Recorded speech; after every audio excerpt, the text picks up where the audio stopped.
আসসালামু আলাইকুম রহমতুল্লাহ বারাকাতুহু। প্রিয় ভাইগণ, দেখুন আকাশ খুবই বৈরী আবহাওয়া, বৈরী আচরণ করছে।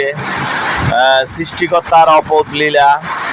আল্লাহ, তুমি সবাইকে রক্ষা করো। আল্লাহ, এই বজ্রপাতের হাত থেকে আল্লাহ সবাইকে রক্ষা করো। আল্লাহ, তুমি এতটা আমাদের প্রতি আল্লাহ নারাজ হইও না। আল্লাহ, একটু ঠান্ডা করে দাও পৃথিবী। আল্লাহ, আয় আল্লাহ, দেখুন কত প্রচন্ড ভাবে বজ্রপাত হচ্ছে। লা হাওলা ওয়ালা কুওয়াতা ইল্লা বিল্লাহিল আলিয়্যিল আযীম। লা হাওলা ওয়ালা কুওয়াতা ইল্লা বিল্লাহিল আলিয়্যিল আযীম। লা হাওলা ওয়ালা কুওয়াতা ইল্লা বিল্লাহিল আলিয়্যিল আযীম। লা হাওলা ওয়ালা কুওয়াতা ইল্লা বিল্লাহিল আলিয়্যিল আযীম। লা হাওলা ওয়ালা কুওয়াতা ইল্লা বিল্লাহিল আলিয়্যিল আযীম। লা হাওলা ওয়ালা কুওয়াতা ইল্লা বিল্লাহিল আলিয়্যিল আযীম। লা হাওলা ওয়ালা কুওয়াতা ইল্লা বিল্লাহিল আলিয়্যিল আযীম। আমি অন্ধকারে ক্যামেরা ধরে আছি, দেখুন কি অবস্থা। লা হাওলা ওয়ালা কুওয়াতা ইল্লা বিল্লাহ। ফাঁস